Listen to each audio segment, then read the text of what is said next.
Informasi lainnya pemirsa, selebgram Lisa Mariana kecewa lantaran pihak Ridwan Kamil tak hadiri sidang perdana gugatan perdata di Pengadilan Negeri Bandung, Jawa Barat. Gugatan ini sebelumnya diajukan Lisa untuk memperjuangkan hak putrinya yang disebut merupakan darah daging Ridwan Kamil.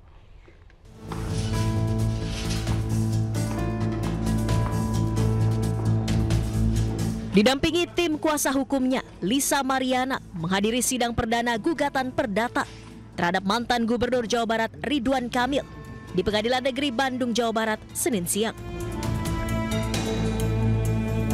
Sidang perdana digelar dengan agenda mediasi, namun karena ketidakhadiran pihak tergugat alias Ridwan Kamil, majelis hakim pun terpaksa menunda sidang. Sidang akan kembali digelar pada 28 Mei 2025 dengan agenda yang sama. Lisa Mariana selaku penggugat pun akui merasa kecewa dan menyebut Ridwan Kamil tak menghargai proses hukum. Kecewa karena kan harusnya hadir ya gitu. Aja. Tadi kecewa nih, kecewa nggak hadir? Ya kecewa, harusnya kan hadir. Datang cantik, memang terbiasa rapi, memang harus rapi. Akan dilakukan lagi panggilan kedua terhadap tergugat atau Bapak Ridwan Kamil. Jadi kami berharap juga dari Bapak Ridwan Kamil bermartabatlah hadir hargai setiap proses persidangan ini. Sebelumnya gugatan perdata diajukan Lisa Mariana ke Pengadilan Negeri Bandung untuk memperjuangkan hak anaknya yang disebut merupakan darah daging Ridwan Kamil dari hasil hubungan terlarang. Dari Bandung, Jawa Barat, Yanwar Candika, iNews melaporkan. Sebelumnya mantan Gubernur Jawa Barat Ridwan Kamil melaporkan mantan model majalah Dewasa Lisa Mariana ke Barreskrim Polri. Lisa dinilai telah menyebarkan berita bohong terkait pengakuannya memiliki anak hasil hubungan dengan Ridwan Kamil.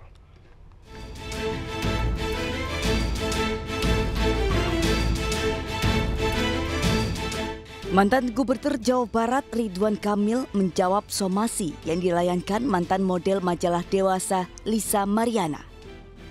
Melalui kuasa hukumnya, RK bahkan melaporkan Lisa ke Barreskrim Polri. Lisa dilaporkan atas dugaan penyebaran berita bohong dan pencemaran nama baik, yakni terkait pengakuan Lisa berselingkuh dengan RK hingga memiliki seorang anak perempuan. RK dan kuasa hukumnya menilai perbuatan Lisa telah melanggar Undang-Undang Informasi dan Transaksi Elektronik. Laporan ini juga telah diterima dan diproses oleh penyidik Barreskrim Polri. Dari Jakarta, tim Liputan iNews melaporkan. Pemirsa, pesawat kepresidenan Republik Indonesia resmi berganti warna, kini didominasi warna putih. Kepala Kantor Komunikasi Kepresidenan menyebut perubahan desain dan warna ini merupakan bagian dari perawatan rutin pesawat dan tak memiliki makna tertentu.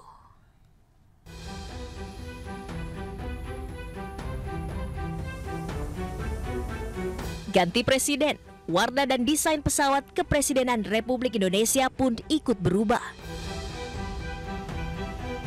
Di masa pemerintahan Presiden Prabowo Subianto, kini tampilan pesawat kepresidenan RI dengan kode A001 ini didominasi warna putih. Dengan tambahan garis merah memanjang sebagai aksen, dari yang sebelumnya didominasi warna merah. Pemerintah pun buka suara dan menyebut pesawat dengan kode A001 ini dicat dan diganti corak untuk perawatan dan pemeliharaan rutin, sehingga tak perlu dibesar-besarkan. Ada pesawat kepresidenan sebelumnya yang lebih dominan merah, kemudian sekarang disamakan cat dan desainnya. Jadi Presiden Prabowo sejauh ini itu masih menggunakan pesawat beliau yang lama ketika beliau jadi Menteri Pertahanan. Sampai hari ini masih sering. Nah, pesawat ini disamakan desainnya supaya jadi pesawat cadangan.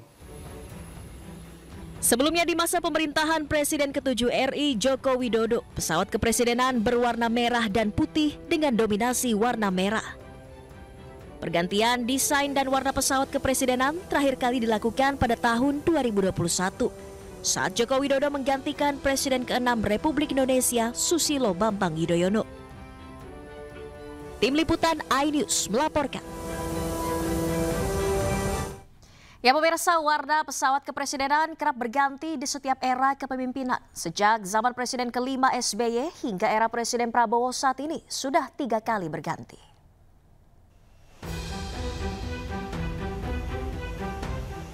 Pesawat kepresidenan Republik Indonesia kembali ganti kulit atau berganti warna. Di era Presiden Prabowo Subianto, desain pesawat didominasi oleh warna putih. Pesawat kepresidenan kerap berganti warna dari masa ke masa. Di era Presiden ke-6 Susilo Bambang Yudhoyono, badan pesawat kepresidenan dicat dengan dominasi warna biru. Pada tahun 2021 atau di era Presiden Joko Widodo, pesawat kepresidenan berganti tampilan lagi menjadi merah putih dengan dominasi warna merah. Sementara pada tahun 2025 atau di masa Presiden Prabowo, warna tersebut diganti kembali menjadi dominan berwarna putih. Tim Liputan iNews melaporkan. Terima kasih Anda masih di iNews Sore. Pemirsa, kader PSI sekaligus terlapor dalam kasus ijazah Presiden ke-7 RI Joko Widodo hari ini memenuhi panggilan pemeriksaan di Polda Metro Jaya. Ia mengaku mengunggah foto ijazah Jokowi atas keinginan sendiri untuk meluruskan asumsi liar di ranah publik.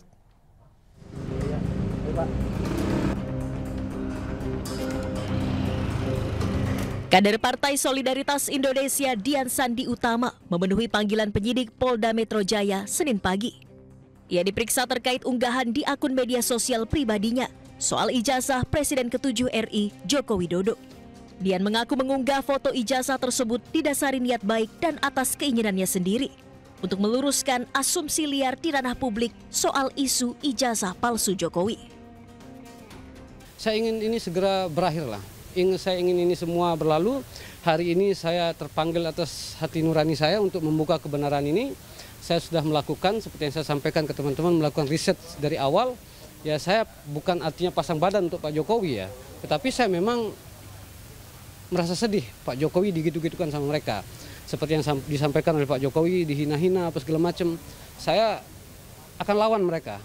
Sampai kapanpun. Mau bagaimanapun saya akan lawan. Bagi saya ingin mention terutama untuk 2 orang seperti Pak Rosuryo dan Dr. Tipa. Itu orang tidak bisa dipegang omongannya. Sebelumnya Dian Sandi Utama dilaporkan atas dugaan pelanggaran Undang-Undang Informasi dan Transaksi Elektronik atau ITE karena mengunggah foto ijazah Joko Widodo melalui akun media sosial X miliknya pada 1 April 2025 lalu. Tim Liputan iNews melaporkan. Pemirsa, Ketua Umum Partai Golkar Bahlil Lahadalia menanggapi isu Jokowi yang disebut akan menjadi Ketua Umum Partai Solidaritas Indonesia atau PSI. Bahlil menyebut partainya juga siap menerima jika Jokowi ingin bergabung dengan Partai Golkar.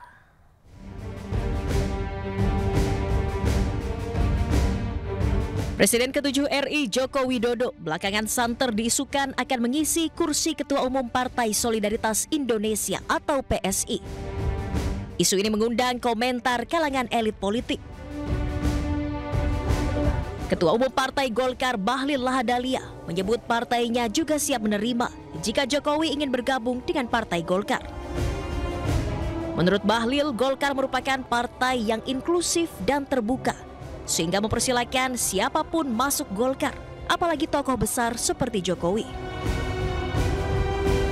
Begini, Partai Golkar ini adalah partai yang inklusif terbuka. Satu-satunya partai yang tidak ada bosnya, bosnya negara, bosnya rakyat. Gitu. Jadi setiap warga negara yang berkeinginan untuk masuk Partai Golkar, Golkar akan terbuka pintu secara lebar. Jangankan pintu, jendela pun kita buka. Jangankan pintu dengan jendela, pagar halaman pun kita buka. Apalagi yang masuk tokoh besar. Oh, kami dengan senang hati kalau itu katakanlah ada tokoh-tokoh yang masuk, siapapun dia. Selama semuanya lewat proses dan lewat mekanisme partai, aturan partai. Bahlil menambahkan bahwa Partai Golkar tidak memiliki bos, karena Partai Golkar milik rakyat. Dari Sleman, Yogyakarta, Heru Trijoko, iNews melaporkan.